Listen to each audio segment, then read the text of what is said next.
Shalom saudara-saudara, kita ketemu lagi ya pada penghujung tahun ini. Tanpa terasa sudah hampir kita memasuki akan tahun yang baru. Kita sudah sampai yang dinamakan bulan Desember. Luar biasa sekali. Kita tahu bahwa untuk mencapai 11 bulan itu tidak mudah. Karena apa? Karena kita itu hidup bersama-sama dengan yang dinamakan COVID-19 yang di mana-mana melanda sampai seluruh dunia ini. Tapi kalau saudara dan saya sampai saat ini bisa menikmati dan bisa hidup, bisa mencapai akhir tahun ini. Saya tahu itu bukan karena kekuatan saudara dan saya, tetapi ada satu kuasa di luar kemampuan manusia, yaitu kuasa Yesus Kristus Tuhan yang memberikan kekuatan buat saudara dan saya tiap-tiap hari untuk mencapai garis akhir. Saudara, hari ini kita akan belajar bersama-sama yang dinamakan menanti-nantikan Tuhan. Saudara, saat-saat ini banyak sekali, bukan hanya orang Kristen, orang yang tidak Kristen sekalipun, saat-saat ini mengalami apa yang dinamakan kemerosotan.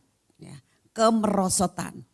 Bukan sekedar kemerosotan secara jasmani, tapi kemerosotan secara ekonomi, juga kemerosotan secara rohani. Ya, jadi kita tahu saat-saat ini sangat-sangat dibutuhkan kita menanti-nantikan Tuhan. Saudara, banyak saudara dan saya saat-saat ini banyak mendapatkan banyak janji-janji Tuhan. Dan saat-saat ini berapa banyak saudara-saudara yang merasakan kok janjinya kok enggak datang-datang ya. Tapi hari ini Tuhan memberikan kekuatan kepada saudara dan saya. Ada satu janji yang memberi kekuatan untuk saudara dan saya. Di dalam menanti-nantikan janji Tuhan. Di dalam menanti-nantikan apa yang Tuhan sedang rencanakan dan merenda akan hidup saudara dan saya.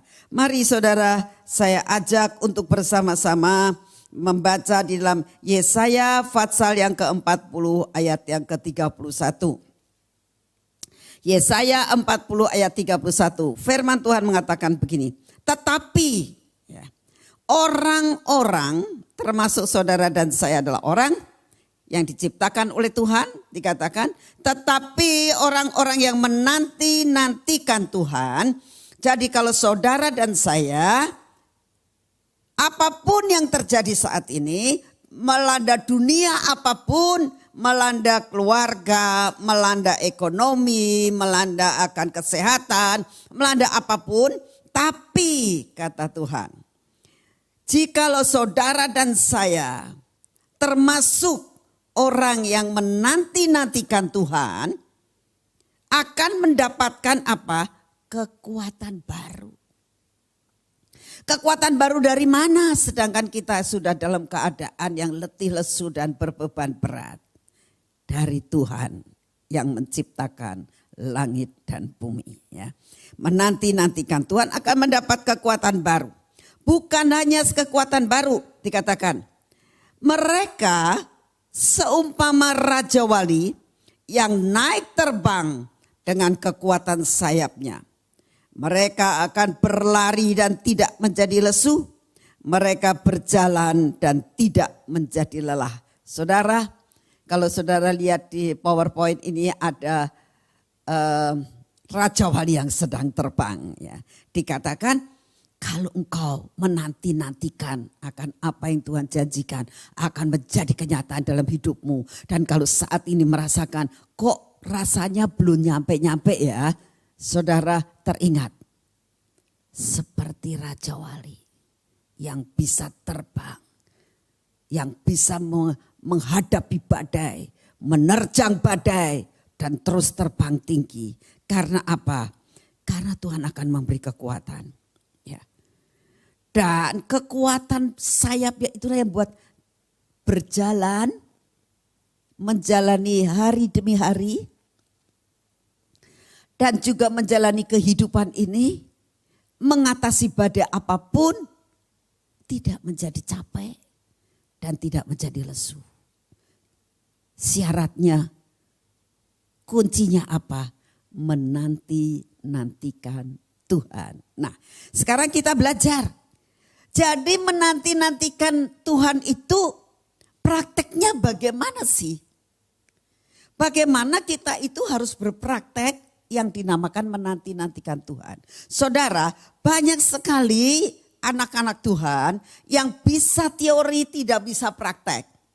Saya ingin mengajar dalam kehidupan saya dan juga saya share dengan saudara, firman itu perlu dihidupi. Firman itu kudu dilakukan. Baru itu akan menjadi sesuatu hal yang sangat berguna. Di mana firman bisa jadi daging. Harus apa? Dihidupi. Firman itu dihidupi saudara. Gak bisa kita itu hanya teori saja. Ya. Lalu kalau seseorang akan mengalami sesuatu saudara katakan, wow ajaib. Saudara. Tapi gak ngalami. Ya. Luar biasa, tapi gak ngalami. Nah, saya ingin kita sebagai anak-anak Tuhan untuk menghadapi tahun depan. Karena enggak sebentar lagi ya, sebulan lagi loh saudara, kita sudah memasuki akan tahun yang baru. Gimana? Kalau Tuhan bisa memberi kekuatan tahun ini, masakan Tuhan akan membiarkan kita di dalam tahun yang akan datang? Tidak mungkin saudara. Percaya saja bahwa Tuhan tetap akan mengawal hidup kita. Oleh karena itu Tuhan katakan, nak jangan bosan. Jangan putus asa. Jangan mandek. Tuhan katakan menanti-nantikan Tuhan. Itu yang Tuhan rindukan dalam hidup saudara dan saya. Nah sekarang prakteknya bagaimana? Apa yang harus kita lakukan? Tindakan apa yang harus kita lakukan di dalam menanti-nantikan Tuhan?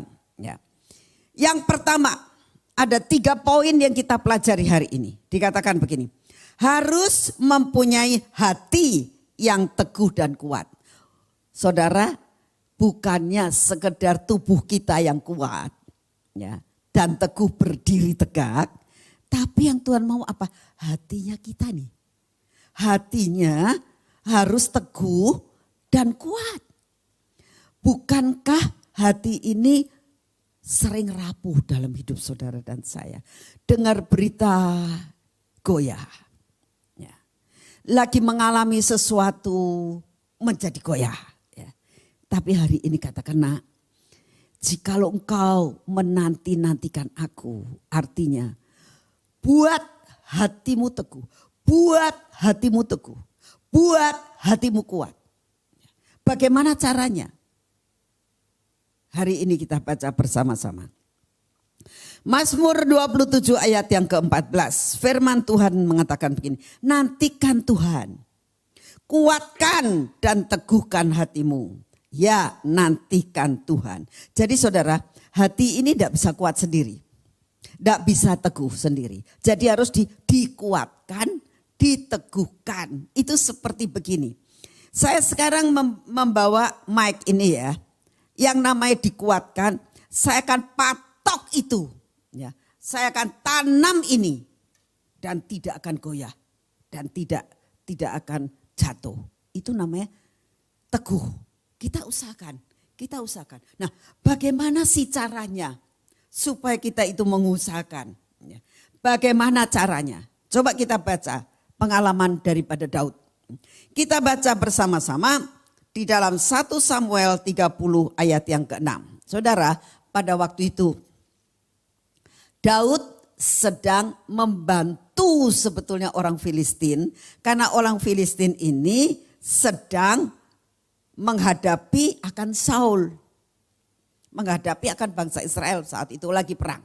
Nah, Daud diajak sama-sama karena pada saat itu Daud ada di daerah orang Filistin. Dikatakan ayo ikut. Karena Daud akhirnya ikut. Sebenarnya Daud juga sedih. Itu ada antagonis dalam hidupnya. pertentangan. Aku masa mau ngelawan bangsaku sendiri. Tapi bagaimana? Aku gak bisa. Karena dia ada di bawah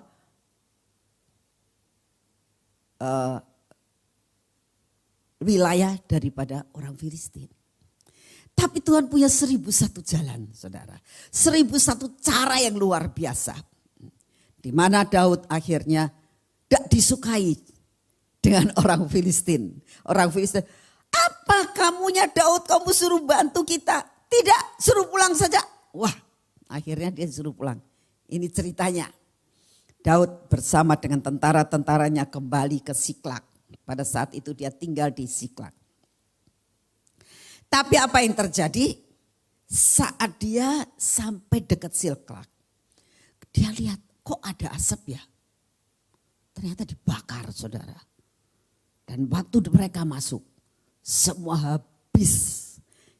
2 istrinya dibawa, anak-anaknya dibawa, apalagi yang dibawa. Semua dijarah sama orang Amalek. Nah, ini yang terjadi. 1 Samuel 30 ayat yang ke-6. Dan Daud sangat terjepit. Nah, saat itu Daud benar-benar dia sudah ditolak oleh orang Filistin. Dia pulang, dia kejepit dari kanan kiri. Saudara pernah merasa enggak terjepit ya? Saudara, kejepit itu sakit banget loh. Suatu saat ya, saya pernah kejepit apa? Kejepit pintu. Itu sakitnya luar biasa. Akibatnya kuku saya menjadi biru. Sakit dan lama cekot-cekot itu terjepit. Nah, Daud ngerasa kejepit banget. Dari satu sisi dia kehilangan anak dan istri-istrinya. Dari satu sisi dia dijepit, dia dimaki, dia dimarahin, dia dituduh segala macam oleh pengikut-pengikutnya. Dikatakan gini. Dan Daud sangat terjepit karena rakyat mengatakan hendak melempari dia dengan batu. Bayangkan saudara, dia mau dilempari dengan batu. Seluruh rakyat itu telah pedih hatinya. Masing-masing karena anaknya laki-laki dan perempuan. Tetapi dikatakan, tetapi Daud menguatkan kepercayaannya kepada Tuhan Allahnya. Daud sudah gak bisa berbuat apa-apa. Kejepit dari sana dari sini, saudara.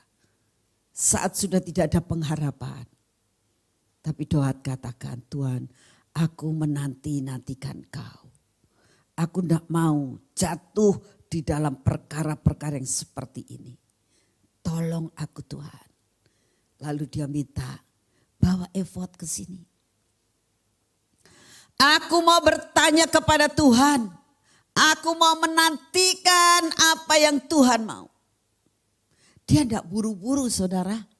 Dia tidak buru-buru untuk cari jalan keluar. Enggak. Duduk dan menantikan Tuhan. Dengan cara apa? Menguatkan dan meneguhkan hatinya. Dia sudah goyah loh. Tapi dia tetap menguatkan. Cari Tuhan. Cari Tuhan, cari Tuhan. Ujungnya dalam menanti-nantikan Tuhan, Tuhan buat jalan.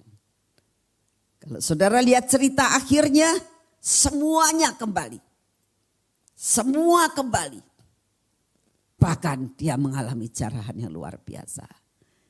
Itu buah daripada teguh dan kuat. Saudara, saya akan memberikan suatu contoh tentang pengalaman daripada Pak Yusak. Saya sudah pernah cerita di PW di Sion. Tapi saya mau cerita lagi di saudara-saudara yang di SARK ini. Saudara, saya mendengarkan pada waktu itu saya sedang pergi keluar kota dan mendengarkan kaset khotbahnya Pak Yusak. Salah satu dari khotbahnya Pak Yusak ada kesaksian. Nah, kesaksian ini yang saya sampaikan kepada saudara pada hari ini. Kesaksiannya adalah begini. Pak Yusak saat itu tinggal di Biak, di daerah Irian. Karena pada waktu itu Pak Yusak ini harus kerja praktek sesudah jadi dokter gigi, dia harus kerja praktek selama 3 sampai 4 tahun di Biak. Kan dia dapat tugas dan dia katakan oke, saya ambil di Biak. Nah akhirnya dia di Biak dan untuk di Biak itu hanya ada 1 dokter gigi. Jadi dia tidak bisa di kota Biak terus. Dia harus ke tempat-tempat lain, ke pulau-pulau kecil. Untuk ke pulau-pulau kecil itu nggak bisa dijangkau dengan pesawat, nggak ada pesawat. Hanya dengan perahu, bukan ferry, tapi perahu. Nah, setiap kali dia harus pergi. Nah, pada suatu saat dia pergi bersama dengan 2 orang Irian. Nah, kebanyakan orang Irian itu orang Kristen, saudara.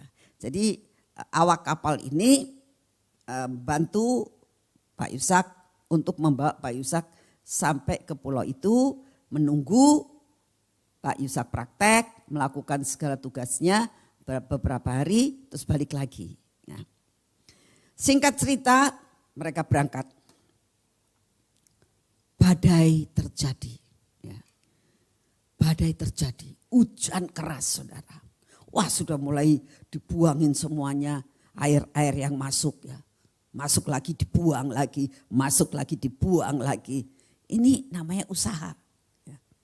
Tapi terus mulai terombang-ambing sampai makanan habis dan ada di tengah-tengah lautan. Nah pada saat sudah habis makanan, makannya hanya kelapa muda. Ya.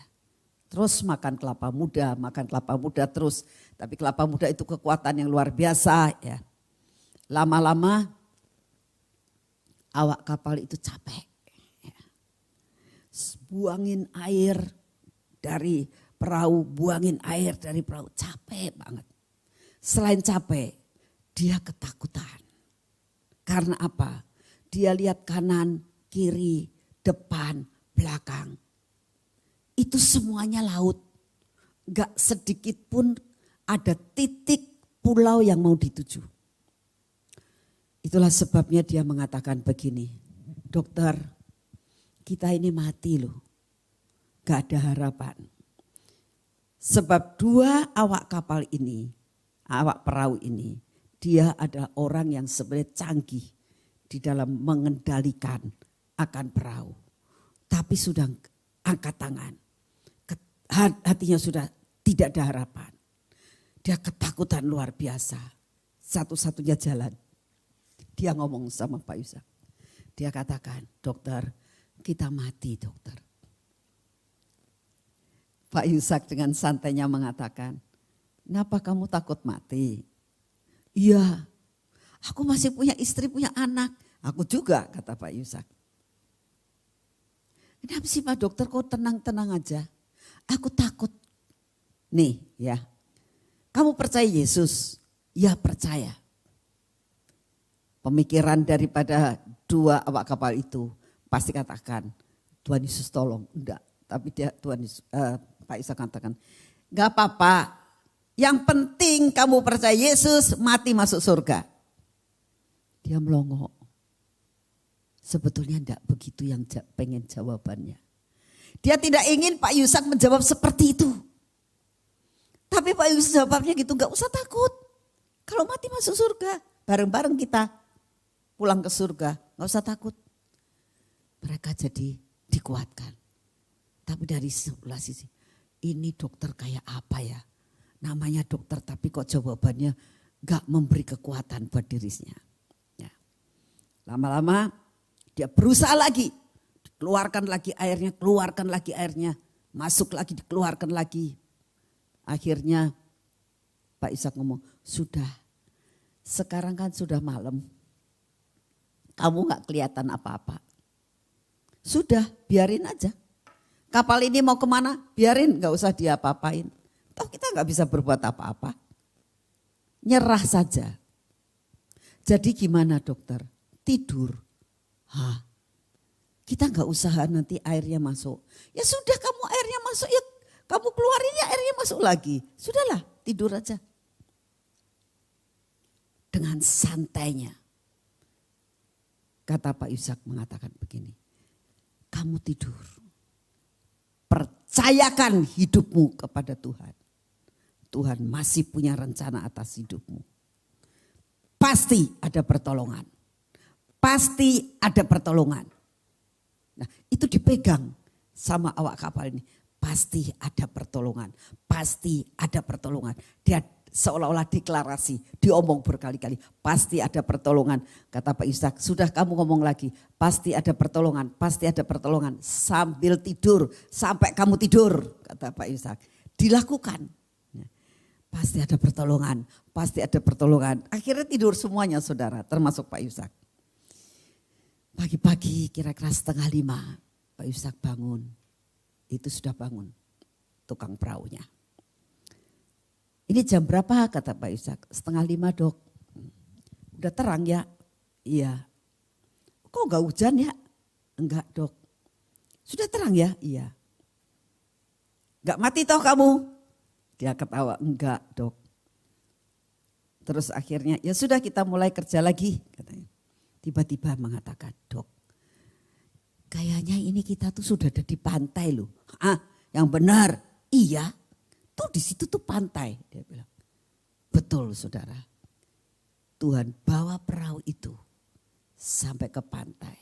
Dan pantai mana ini? Pada saat mereka turun, ternyata pantai pulau yang akan dituju. Luar biasa kan? Itu Tuhan. Saat terjepit, saat tidak ada jalan, saat badai dalam hidupmu dan keluargamu, apapun saat ini terjadi, nantikan Tuhan. Ya, tenang, pasrah sama Tuhan. Kita usaha selama masih bisa. Kalau sudah tidak bisa, sudah hands up. Tuhan, aku percaya. Aku percayakan hidupku kepadamu. Nanti Tuhan turun tangan. Inilah yang dinamakan kuatkan dan teguhkan hatimu. Dengan cara mengucapkan firman Tuhan. Mendeklarasikan firman Tuhan. Seperti dua orang perahu itu mengatakan, aku percaya, aku percaya. Daud pun sama. Saat menghadapi akan rakyatnya yang begitu mau membunuh dia, melempari dia dengan batu, apa yang dia katakan? Pada saat dia mendapatkan firman, kejar, pasti engkau menang. Itu diucapkan, kejar, aku pasti menang. Kejar, aku pasti menang. Mungkin yang lain mengatakan, sudah jauh, buat apa? Tapi Daud katakan, kejar, pasti menang. Mengucapkan deklarasi firman Tuhan. Ucapkan semua janji yang Tuhan katakan. Bahwa 3 tahun ke depan adalah masa lawatan. Masa putaran terakhir ini. Masa lawatan, masa tuaian. Itu diucapkan. Jangan melihat akan apa yang ada di sekitar kita. Tapi melihat jauh ke depan. Ada tuaian. Ada lawatan yang sedang menanti saudara dan saya. Amin. Percaya Tuhan akan menolong saudara. Hal yang kedua sekarang. Apa yang dimaksudkan dengan menanti-nantikan Tuhan? Yang kedua adalah harus belajar berdiam diri. Nah, ada beberapa orang tanya sama saya. Bu, berdiam diri itu gimana sih Bu? Nyepi tah. Dia katakan, apa harus nyepi? Tuhan katakan bukan nyepi. Nyepi itu salah satu. Tapi bukan berarti harus nyepi saja. Ya.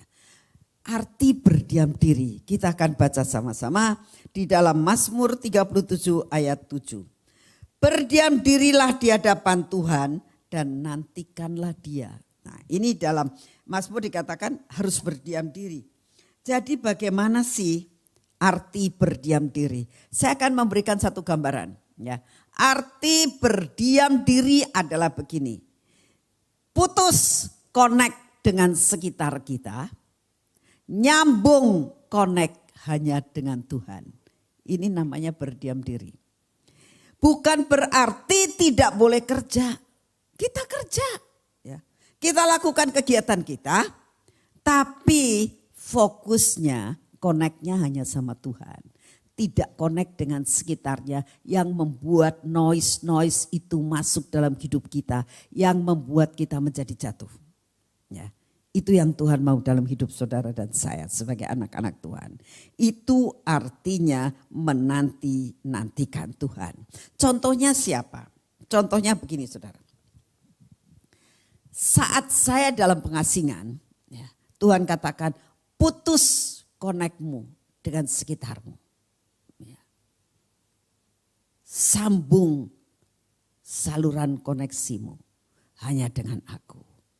Maka aku akan memberikan perkara-perkara yang baru. Saudara, memang untuk putus, ya, putus dengan hubungan dengan anak-anak, hubungan dengan cucu, hubungan dengan semua orang-orang yang di sekitar saya, itu tidak mudah. Pengen sekali ya, mendengar kabar. Tapi Tuhan katakan putus nak. Engkau harus connect hanya dengan aku. Nah, saat terjadi connect, maka terjadi perkara yang luar biasa. Apa yang saya alami? Ya, pelajaran mata kapak yang luar biasa. Itu persiapan buat masa yang akan datang. Kenapa? Karena mau connect dengan Tuhan. Saudara, kita belajar dalam Alkitab dikatakan Nabi Elia. Ya, pada saat itu Nabi Elia dipakai Tuhan luar biasa. Karena ingin mengembalikan bangsa Israel kembali kepada Tuhan. Nah, singkat cerita akhirnya dia membunuh 400 Nabi Baal. Nah, mengakibatkan Isabel marah. Saat Isabel mengatakan, awas ya kamu ya.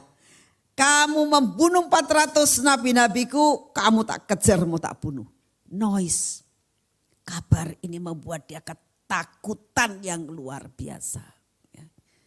Dia pergi ke padang gurun. Nah, saat dia pergi ke padang gurun, dia putus dengan luar. Dia putus dengan berita-berita dari Isabel. Putus semuanya. Sudah gak dengar apa-apa. Gak dengar apa-apa. Tapi justru masuk ke dalam padang gurun. Nah, saat yang seperti itu dia hanya connect sama Tuhan. Dia tidur di bawah pohon sendirian. Connect-nya sama Tuhan. Akhirnya dia bersungut-sungut sama Tuhan. Tapi dibiarkan terus sama Tuhan. Bangun, makan. Yang ngomong siapa? Malaikat. Bukan noise. Ya. Oh, puji Tuhan aku dikasih makan. Tidur lagi. Bangun, makan. Karena perjalananmu masih jauh. Nah, ini karena connect dengan Tuhan. Ya. Kamu makan, perjalananmu jauh. Nah, sesudah dia makan, minum jadi kuat ya. Lalu katakan pergi. Dan dikatakan dia masuk ke dalam dari padang gurun.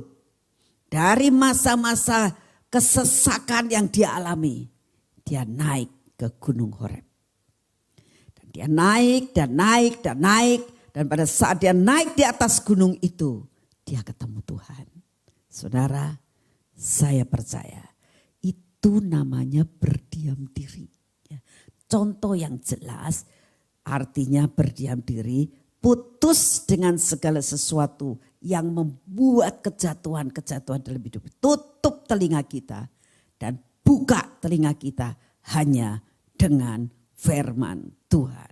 Saudara, saya hari-hari ini mau belajar seperti itu. Ya. Misalnya seperti keadaan di Sion saat ini. Ya. Saya usahakan segala sesuatu. Ya. Sebentar lagi akan di-fogging. Ya. Ini semuanya akan disterilkan. Hari-hari ini sudah disterilkan. Berhari-hari itu sudah dilakukan. Tetapi Tuhan mengatakan, nak sudah mulai aja. Nanti hari Senin mulai aja. Gak apa-apa. Saya lakukan. Belajar tidak mendengarkan berita yang dari luar. Tapi mendengar apa yang Tuhan mau. Connect sama Tuhan. Berdiam diri. Itu yang Tuhan mau. Hal yang ketiga Apa yang Tuhan mau dalam kehidupan saudara dan saya? Mengikuti jalannya. Saudara, Tuhan katakan kamu harus ngikutin jalanku nak. Ya. Apa yang dimaksudkan dengan menanti-nantikan Tuhan? Menanti-nantikan Tuhan adalah mengikuti jalan-jalan yang Tuhan tunjukkan. Nah, caranya bagaimana? Kita akan baca bersama-sama di dalam ayat yang ke-34 dikatakan begini. Nantikan Tuhan dan tetap ikuti jalannya. Maka Tuhan akan mengangkat engkau untuk mewarisi negeri. Dan engkau akan melihat orang-orang fasik dilenyapkan. Nah, kalau saudara dikatakan menanti-nantikan Tuhan ya, dan mengikuti jalannya, menantikan Tuhan itu ngikuti. Tuhan mau kemana? Tuhan mau ke kanan, kita ke kanan. Tuhan mau ke kiri, kita ke kiri. Itu namanya mengikuti jalannya. Apa yang kita dapatkan? Mewarisi negeri. Saudara, negeri ini kaya banget loh. Kalau kita menjadi ahli warisnya kayak apa coba bayangkan. Ya, mewarisi negeri. Tuhan akan memberikan segala perkara yang kita perlukan. Ya, bahkan itu menjadi milik kita. Luar biasa banget. Ya. Tapi apa? Ikuti jalan-jalannya. Nah, kita akan belajar untuk mengikuti jalan-jalan itu seperti yang dia katakan di dalam 1 Tawarikh 14 ya. Tolong ditayangkan 1 Tawarikh 14 itu tidak ada di PowerPoint. Tapi saya minta ditayangkan 1 Tawarikh 14 ayat yang ke-13. Mulai dari ayat yang ke-13. Ini pengalaman Daud yang namanya mengikuti jalan-jalan Tuhan. 1 Tawarikh 14 ayat yang ke-13. Dikatakan begini. Ketika orang Filistin menyerbu sekali lagi di lembah itu, maka bertanyalah lagi Daud kepada Allah. Dan Allah menjawab. Ini yang dinamakan bertanya-tanya dan mengikuti jalannya. Ya, tidak sembarangan. Nah, lalu dikatakan gini. Janganlah maju di belakang mereka. Tetapi buatlah gerakan lingkaran terhadap mereka. Sehingga engkau dapat menyerang mereka dari jurusan pohon-pohon kertau. Dan bila engkau mendengar bunyi derap langkah di puncak-puncak pohon-pohon kertau itu, maka haruslah engkau keluar bertempur. Sebab Allah telah keluar berperang di depanmu untuk memukul kalah tentara orang Filistin. Ayat 16. Dan Daud berbuat seperti yang diperintahkan Allah kepadanya. Inilah yang dinamakan tadi ikutilah jalan-jalanku. Ya. Maka mereka memukul kalah tentara orang Filistin mulai dari Gibeon sampai ke Geser. Lalu termasyurlah nama Daud di segala negeri dan Tuhan mendatangkan rasa takut kepadanya atas segala bangsa. Saudara, inilah yang Tuhan mau. Poin yang ketiga, ikuti Tuhan maunya bagaimana. Sudah tanya-tanya Tuhan. Daud pada saat itu dia tidak mau memakai teori yang sama. Oh biasanya begini, biasanya Tuhan itu lakukan ini. Dia nggak mau. Sebab Tuhan selalu memberi sesuatu hal yang baru. Suatu saat Tuhan menyuruh ini, lain kali Tuhan menyuruh dengan cara yang berbeda. Tuhan punya 1001 jalan buat membuat jalan buat saudara dan saya. Saudara, pada waktu suatu saat ya, sekolah kami mengalami defisit yang luar biasa. Saya masih ingat ya, dari sekolahan ngirim WA sama saya, Bu, ini tanggal 30, besok tanggal 31 gajian. Dan gak ada duit, ya katakan. tidak ada uang. Kurangnya bukan 10 juta, 20 juta. Hampir 100 juta. Saya bilang, gimana ya caranya? Saya nggak tahu caranya bagaimana. Saya tanya, kas ada berapa? Kas tidak ada uang. Saudara, saat itu saya bilang, Tuhan, caranya gaji guru bagaimana? Uang tidak ada. Ya. Gracia nggak ada duitnya. Bagaimana gaji sekolahan? Deadlock nggak ada cara. Ya. Benar-benar nggak tahu saya harus berbuat apa. Tapi tiba-tiba terjadi apa yang terjadi, saudara. Jadi begini. Saya berdoa, Tuhan, apa yang harus saya lakukan?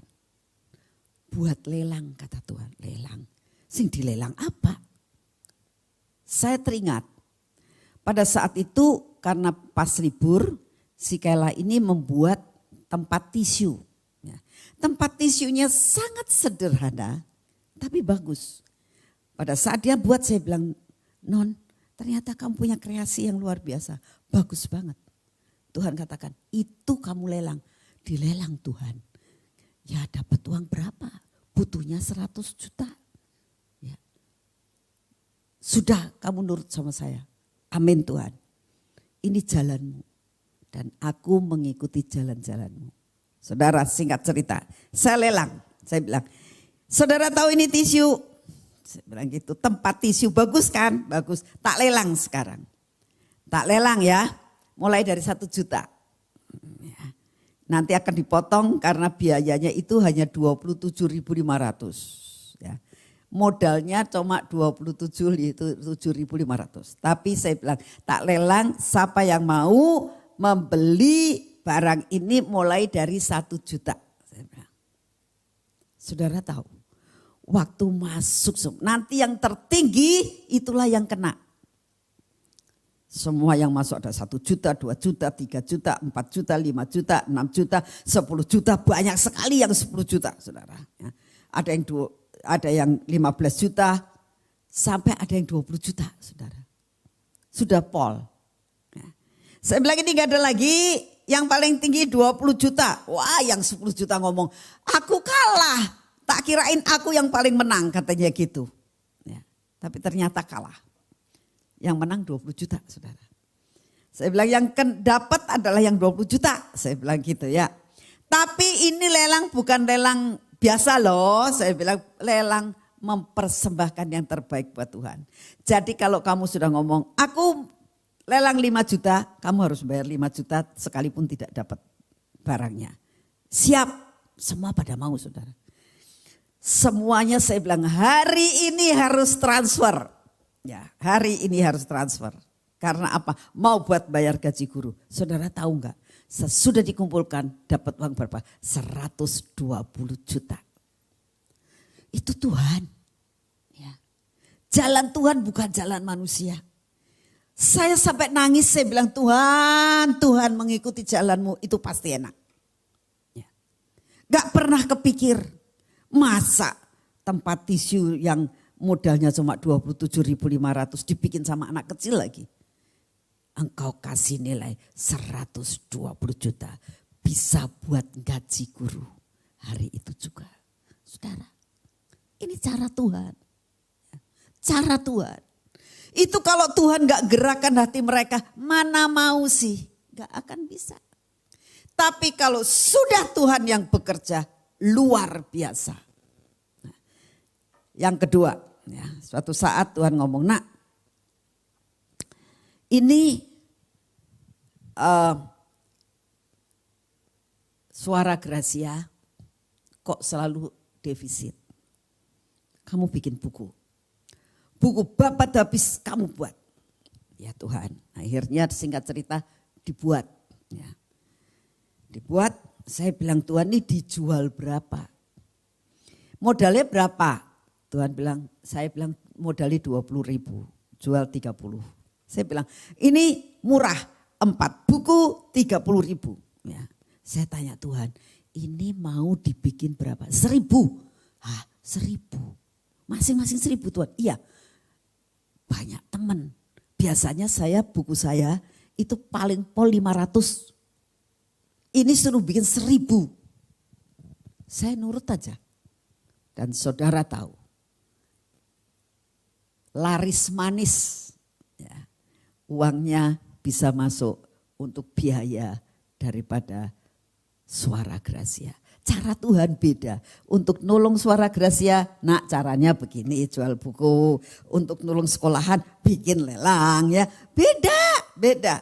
Tapi belajar, ikuti jalan-jalannya. Pasti itu luar biasa dan pasti menuju kepada kemenangan. Kalau saudara mau menanti-nantikan Tuhan itu seperti itu loh ya. Ikuti jalannya, maunya apa? Sesuatu hal yang gak masuk akal, gak apa-apa, jalani aja. Gak masuk akal, jalani aja, gak masalah. Yang gak masuk akal itu akan membuat terobosan yang sungguh amat luar biasa. Percaya akan jadi dalam hidupmu. Saudara, nah itu yang dinamakan apa yang Tuhan mau dalam hidup saudara di dalam menanti-nantikan Tuhan. 3 poin ini. Ya. Yang pertama adalah poinnya dikatakan teguh, tetapkan hatimu. Yang kedua, sudah nak berdiam diri aja. Yang ketiga, ikuti petunjuk dan jalan Tuhan. Lalu apa? Kita lihat selanjutnya. Di dalam Yesaya tadi dikatakan, saudara dan saya akan mendapatkan kekuatan baru tiap-tiap hari. Saudara dan saya tidak akan menjadi lesu dan tidak akan menjadi lelah. Contohnya siapa? Kaleb. Ya. Hari ini kita banyak belajar dari Elia, kita banyak belajar juga dari Daud dan kita belajar juga dari Kaleb. Ya. Saudara, arti kata Kaleb itu gagah berani. Ya. Bergerak dengan kecepatan dan kekuatan yang besar. Hebat. Oleh karena itu Kaleb ini dia itu dasarnya ya, latar belakangnya adalah budak. Pendidikannya apa? Budak. Selalu ditekan. Gak bisa berbuat apa-apa. Gak punya ide.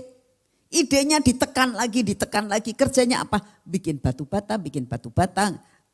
Gendongin batu bata. Dan sebagainya, gak bisa berbuat apa-apa. Karena apa? Dilahirkan di dalam perbudakan. Tapi dikatakan punya jiwa yang lain. Jiwanya apa? Gagah berani. Bergerak dengan kecepatan dan kekuatan yang besar. Sampai pada akhirnya dia memperoleh Hebron. Saudara, ayo. Jadi generasi-generasi Kaleb di dalam menanti-nantikan Tuhan. Kaleb ini menanti-nantikan Tuhan loh. Dia mendapatkan janji Tuhan ya. Itu 40 tahun yang lalu dikatakan gini. Kaleb, engkau pernah menduduki Hebron, itu akan menjadi milikmu. Siap dipegang. Apa yang dia alami? Padang gurun sepanjang 40 tahun saudara. Dapat enggak? Belum dapat. 40 tahun bukannya masa yang pendek. Masa yang panjang sekali. Tapi satu perkara, dia menantikan Tuhan. Sampai suatu saat kita lihat dalam Yosua 14 ayat 6. Dia memasuki akan tanah Kanaan, umurnya sudah 80 loh. Dari 40 dijanjiin Tuhan. Sampai dia umur 80. Selama dia usianya, mulai dari dia dewasa, mulai dia umur 20 sampai umur 40. Berarti dia 20 tahun jadi budak. Umur 40 keluar dari negeri Mesir. Tapi putar-putar lagi 40 tahun. Ya. sampai umur 80. Apa yang terjadi? Akhirnya dia sampai berkat orang yang menanti-nantikan Tuhan. Yosua 14 ayat 6. Bani Yehuda datang menghadap Yosua di Gilgal. Pada waktu itu berkatalah Kaleb bin Yefune orang Kenas itu kepadanya, engkau tahu firman yang diucapkan Tuhan kepada Musa abdi Allah itu tentang aku dan tentang engkau di Kades Barnea. Masih ingat loh, ndak pikun dia. Dia malah ngingetkan sama Yosua. Kamu ingat enggak?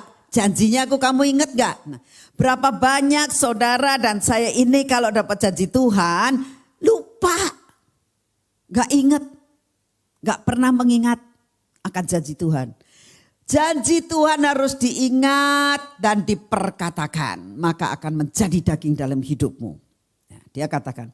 Aku berumur 40 tahun ketika aku disuruh Musa, hamba Tuhan itu dari Kades Barnea untuk mengintai negeri itu. Dan aku pulang dengan membawa kabar kepadanya yang sejujur-jujurnya. Sedang saudara-saudaraku yang bersama-sama pergi ke sana dengan aku membuat tawar hati bangsa itu. Dan aku tetap mengikut Tuhan Allahku dengan sepenuh hati. Pada waktu itu Musa bersumpah katanya, sesungguhnya tanah yang diinjak oleh kakimu itu akan menjadi milik pusakamu dan anak-anakmu sampai selama-lamanya. Sebab engkau tetap mengikut Tuhan Allahku dengan sepenuh hati. Yang ini yang diingat-ingat. Pada waktu itu kamu ingat enggak? Musa sumpah loh bahwa tanah yang saya injak itu akan menjadi milikku. Jadi sekarang sesungguhnya Tuhan telah memelihara hidupku seperti yang dijanjikannya. Kini sudah 45 tahun lamanya sejak diucapkan Tuhan firman itu kepada Musa. Dan selama itu orang Israel mengembara di padang gurun. Jadi sekarang telah berumur 85 tahun aku hari ini. Pada waktu ini aku masih sama kuat seperti pada waktu aku disuruh Musa. Seperti kekuatanku pada waktu itu demikianlah kekuatanku sekarang untuk berperang dan untuk keluar masuk. Oleh sebab itu berikanlah kepadaku pegunungan yang dijanjikan Tuhan pada waktu itu. Sebab engkau sendiri mendengar pada waktu itu bahwa di sana ada orang enak dengan kota-kota yang besar dan berkubu. Mungkin Tuhan menyertai aku sehingga itu aku menghalau mereka seperti yang difirmankan Tuhan. Lalu Yosua memberkati Kaleb bin Yefune. Diberikannya Hebron kepadanya menjadi milik pusakanya. Itulah sebabnya Hebron menjadi milik pusaka Kaleb bin Yefune orang Kenan itu. Sampai sekarang ini karena ia tetap mengikuti Tuhan Allah Israel dengan sepenuh hati. Saudara dalam menanti-nantikan Tuhan sabar, sabar, sabar, sabar dan sabar saya katakan. Kaleb 45 tahun masih ingat. Aku dijanjikan Tuhan. Aku dijanjikan Tuhan. Aku dijanjikan Tuhan. Maka firman jadi daging. Dia diperbarui kekuatannya seperti Raja Wali. Dia terbang tinggi dikatakan. Dan dikatakan dia betul-betul terbang tinggi mengatasi badai. Dia betul-betul terbang tinggi. Dan dia betul-betul mencari akan janji Tuhan. Dan akhirnya sampai dia dapat Hebron. Saudara, Hebron itu apa sih? Ya. Hebron itu adalah suatu tanah yang sangat subur. Hebron adalah tanah di mana awal pertama kali Abraham ya, yang dijanjikan kepada Abraham. Karena waktu itu Abraham itu begitu dia lepas daripada Lot, dia itu berdiri di tanah Hebron. Ya. Lalu Tuhan katakan, Abraham, engkau sudah pisah dari Lot kan? Ya, sekarang aku mau berkata kepadamu, lihat ke depan. Lihat ke belakang, kata Tuhan. Lihat ke kiri dan lihat ke kanan. Sepanjang engkau melihat semuanya ini tanah aku berikan kepadamu dan keturunanmu. Itu janjinya kepada Abraham. Tapi herannya saudara, Abraham punya anak satu yang namanya Ishak. Betul? Ishak memiliki. Sesudah itu Ishak punya anak dua. Kenapa tidak dikasihkan kepada Esau anak pertama? Tapi dikasihkan kepada Yakub. Yakub anaknya 12. Kenapa tidak dikasihkan ke Yusuf? Yusuf anak kesayangan. Tapi Hebron diberikan kepada Yehuda. Anak yang kedua. Ketiga. Yehuda anak yang ketiga. Dan Kaleb yang memiliki. Dia keturunan Yehuda, saudara. Dikatakan pada waktu itu. Ini tanah yang kamu injak akan menjadi milikmu. Kenapa? Di antara semua suku ada suku Yehuda. Kenapa di antara semua suku Yehuda Kaleb yang dapat? Karena apa? Menanti-nantikan Tuhan.